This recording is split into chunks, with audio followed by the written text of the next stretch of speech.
I got so much motherfucking design on right now.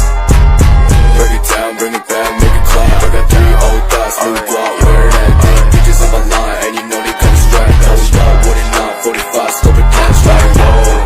How you fucking with these hoes up? Nah, materi pertama yang akan saya bawakan adalah pendekatan psikoanalisis yang dikembangkan oleh Sigmund Freud.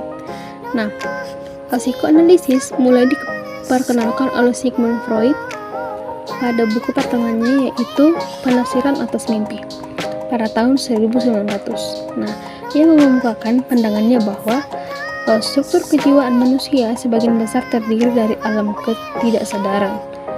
Pengertian psikoanalisis mencakup 3 aspek. Yang pertama, itu sebagai metode penelitian proses-proses psikis. Yang kedua, sebagai suatu teknik untuk mengobati gangguan-gangguan psikis. Yang ketiga adalah sebagai teori kepribadian. Nah, psikoanalisis sendiri mempunyai beberapa prinsip, yaitu prinsip konstansi, prinsip kesenangan, dan prinsip realitas. Aliran Freud memandang manusia sebagai makhluk deterministik. Menurut Freud, tingkah laku manusia itu ditentukan oleh kekuatan irasional, motivasi bawah sadar, dorongan, biologis dan insting, serta kejadian psikoseksual selama 6 tahun pertama. Perkembangan perilaku menurut psikoanalisis itu ada 5. Yang pertama adalah struktur kepribadian. Nah, menurut pandangan psikoanalisis, struktur atau organisasi kepribadian individu terdiri dari 3 sistem, yaitu ID, ego, dan superego. Nah, tingkah laku manusia hampir selalu merupakan produk interaksi ketiga sistem tersebut. Nah, di mana ID itu merupakan sistem utama kepribadian. ID merupakan rahim tempat ego berkembang. ID adalah sumber utama dan reservoir atau cadangan dari energi-energi psikis dan merupakan pergerak ego dan superego yang berhubungan erat dengan proses-proses jasmani dari mana energi berasal. Nah, ego sendiri itu merupakan bagian yang memiliki kontak dan realitas dunia luar. Ego bertindak sebagai eksekutif yang mengatur, mengontrol, dan meregulasi kepribadian.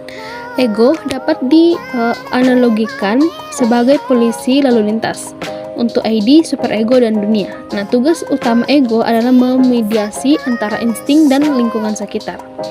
Nah, ego berfungsi untuk mewujudkan kebutuhan pada dunia nyata dan mampu membedakan apa yang ada pada diri dan luar diri yang disebut dengan proses sekunder. Nah, superego sendiri itu merupakan perwujudan internal dari nilai-nilai prinsip normal serta cita-cita tradisional masyarakat. Nah, superego merupakan wewenang moral dan kepribadian dan mempresentasikan hal-hal yang ideal. Adalah perkembangan kepribadian.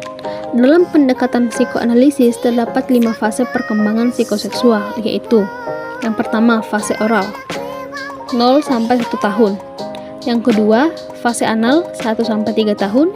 Yang ketiga, fase falik 3 sampai 5 tahun. Yang keempat, tahap laten 6 sampai 12 tahun. Dan yang kelima adalah tahap genital atau 12 sampai 18 tahun. Yang ketiga adalah dinamika kepribadian. Nah, insting merupakan representasi psikologis yang dibawa sejak lahir yang mengacu pada keinginan atomis yang merupakan bagian dari kebutuhan atau need. Nah, yang keempat adalah pribadi sehat dan bermasalah. Nah, pribadi yang sehat adalah pribadi yang bisa mengontrol sistem ID, ego, dan superego. Sedangkan pribadi yang tidak sehat adalah sebaliknya, pribadi yang tidak bisa mengontrol sistem ID, ego, dan superego. Nah, yang kelima adalah mekanisme pertahanan ego. Mekanisme pertahanan ego memiliki 2 karakteristik, yaitu menyangkal realitas atau mengganti realitas. Terakhir adalah teknik konseling psikoanalisis. Nah,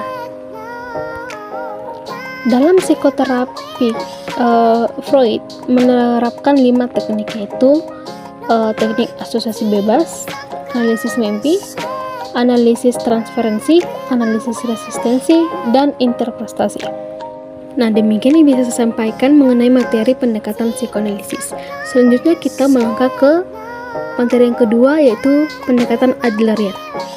Dan yang kedua adalah pendekatan Alfred Adler atau biasa disebut dengan pendekatan Adlerian. Nah, Pendekatan Adlerian itu berfokus pada perasaan rendah diri dan cara mengatasinya. Adlerian mengatakan bahwa gaya hidup seorang individu dibentuk pada usia sekitar 4 atau 5 tahun. Adlerian menekankan pentingnya kekuatan sosial atau lingkungan sekitar dalam mengembangkan kepribadian anak. Menurut Adlerian, setiap orang dilahirkan dengan kemampuan untuk berhubungan dengan orang lain dan menyadari akan pentingnya masyarakat sebagai kehidupan. Nah, konsep utama yang dikembangkan dalam psikologi individual Adlerian menurut Goral adalah perjuangan menjadi sukses atau superioritas, minat sosial, gaya hidup, urutan kelahiran, dan tugas hidup. Nah, pelaksanaan konseling kelompok Adlerian dapat dipraktekkan berbagai teknik untuk memahami atau mendalami perasaan, pikiran, dan perilaku klien. Nah, teknik yang bisa digunakan antara lain yaitu menyatakan kembali, merefleksi, ingatan awal, simulasi dan peran bermain, tujuan paradikalnya, berouting, menangkap diri sendiri, membuat perubahan, pengaturan tugas dan komitmen, serta teknik tekan tombol. Nah, dalam tahap teknik konseling pada pendekatan Adlerian ada 4 sasaran sentral yang berhubungan dengan 4 fase proses terapi. Nah, fase ini tidak linear dan tidak melangkah secara kaku, tetapi mereka dapat dipahami sebagai gelombang yang sampai pada taraf tapestry. Nah, fase ini adalah sebagai berikut. Yang pertama yaitu membangun hubungan, yang kedua menyelidiki dinamika individual, yang ketiga mendorong pengertian dan pemahaman diri, yang keempat adalah membantu klien membuat pilihan baru atau reorientasi dan reduksi. Materi yang terakhir adalah teori dan teknik pendekatan eksistensial.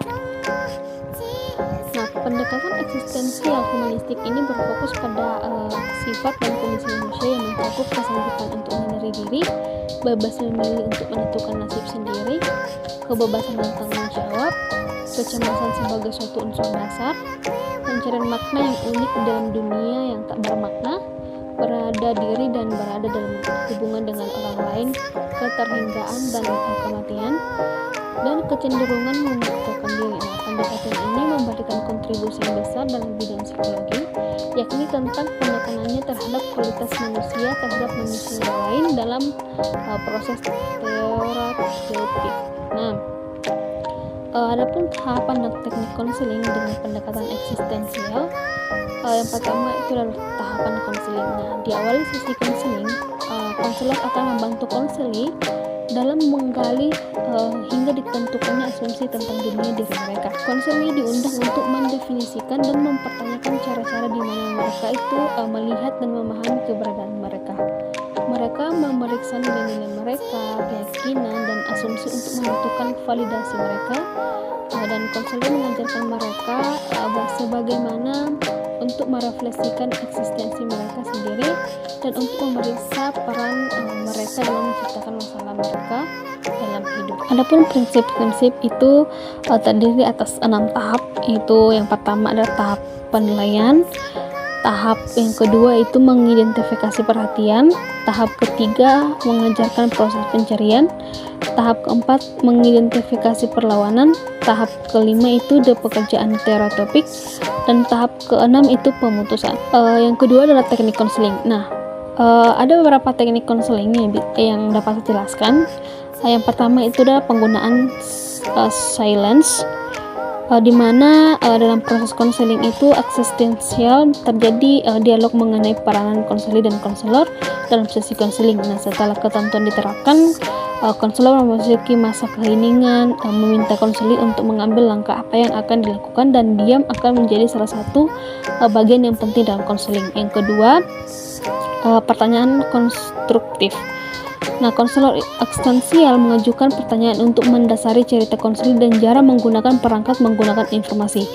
Yang ketiga, interpretasi. Interpretasi adalah alat untuk menghubungkan berbagai potongan dialog konseli dengan cara mendorong kepada tumbuhan. Tugas konselor adalah untuk menafsirkan unsur dialog dengan cara yang berbagi kepada konseli. Nah, ada juga beberapa teknik yang bisa digunakan dalam pendekatan eksistensial dalam Pujo Suwarno. Yang pertama itu adalah penerimaan, ada rasa hormat, ada memahami atau mengerti, menenteramkan hati atau memahami, ada memberi dorongan, ada pertanyaan terbatas, dan yang terakhir adalah pertanyaan atau perasaan.